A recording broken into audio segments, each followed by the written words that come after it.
The birth of my son was a radical change in my life. Until 8 years ago, I focused on my relationship and on my job. I went to the movies, I went to music concerts, and I had plenty of time to read books and magazines. But as some of you may know, then suddenly there is this newborn that turns everything upside down. And you find yourself with a stroller and the crying baby in it, in the streets in the middle of the night when other people are coming home from a party. When I went to my boss to tell him that I want to work part-time because I was a father, he looked at me like I was nuts. 8 years ago, I was the first man in our department that wanted to reduce his percentage, not for further education, but because of childcare. Thank you.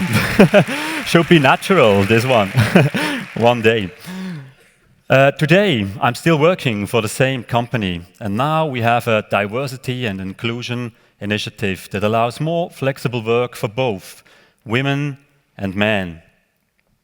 There is obviously some progress, but if you look at the numbers, only 18% of all men are working part-time, and out of this 18%, only 6.1% declare to do it because of childcare. If we compare these numbers to the numbers from the women, there is a huge gap.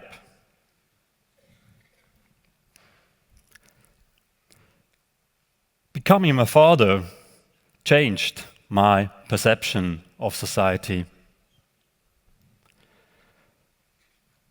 In one moment, you have no kid, in the other, you have one.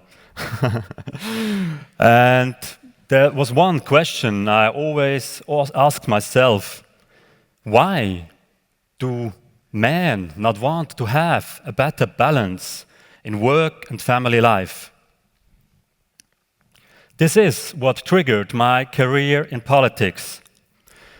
Because, you know, there are some really serious gaps, such as why don't we have paternity leave in our law? Why don't we have individual taxation so that it will no longer be punished if both men and women work? Why don't we have enough day schools in Switzerland?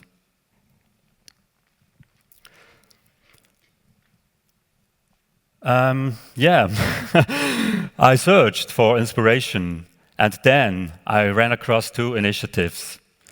Which one was Takene, used in Scandinavia from men, by men, who say no thanks to all male panels, as well as Men for Equality, which is a platform where male European feminists unite for gender equality, as they want to show why it's important that men are aware of feminist concepts. That's when I realized, why don't we create a platform like this in Switzerland? As you can imagine, the women liked it, but however, the men, not so much. Every time when I did an action call on Twitter or Facebook, there was the same pattern. Many women liked it, very few men did. The lack of response made it clear to me that more Swiss men, need to commit to women in public discourse. And here's the key learning: if you have an idea, don't stop believing in it, because you will find someone to develop your idea and to make it happen. It took me some time and patience, but then finally I had a bunch of bold and brilliant men who joined me to create We Men. Men for more women in public discourse. We Men has 3 golden rules. First, we men refuse to participate in panels where women aren't represented.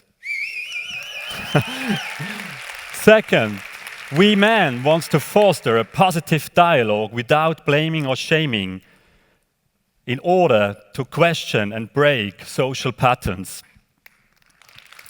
Third, we men is not politically affiliated, but a platform for like-minded people and interest groups. Last but not least, there is an underlying principle behind all our actions, which is women are obviously capable of fighting for themselves.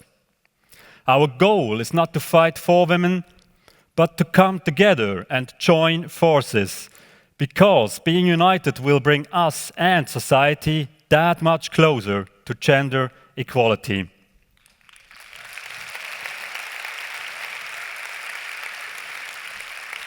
Because we are better together.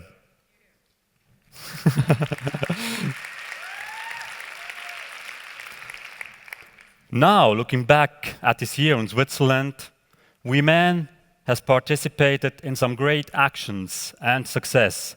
Just think of the women's strike on June 14th, or Editathon to reference more women on Wikipedia, or Helvetia Calls, an initiative that wants to bring more women into politics. This year, we also saw an increase of women in the national parliament in the elections last October from 32 to 42%, which is massive. Don't you think? No reaction here? Okay. I think it was massive and it was a good sign. However, as society, we are still biased against mothers who want to pursue careers, and we still perceive men who want to work part-time as weak. Gender stereotypes affect us both ways, and there is still a lot to do. But there is also hope, because I stand here tonight, I see many, many bold and brilliant women and men in the audience. I hope so. How amazing and encouraging is that? Congrats, without even knowing it, you joined We Men, the We Men movement. And most certainly you will inspire many friends, colleagues, relatives to become more and more aware of the importance of gender equality.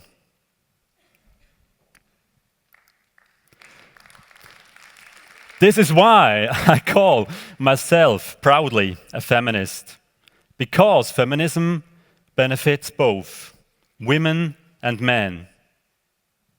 It dissolves biased gender roles and redefines manhood. Can you feel it like I do? There is a certain momentum to make a big step forward in gender equality. In this situation, we need more action from men on an individual basis. With our engagement, we contribute to fairer distribution of paid and unpaid work. In one moment, you can remember the first picture, you hold your baby in your arms. In the other moment, you have two kids. They are already 4 and 7 years old. They are going to kindergarten and school. And time is running fast.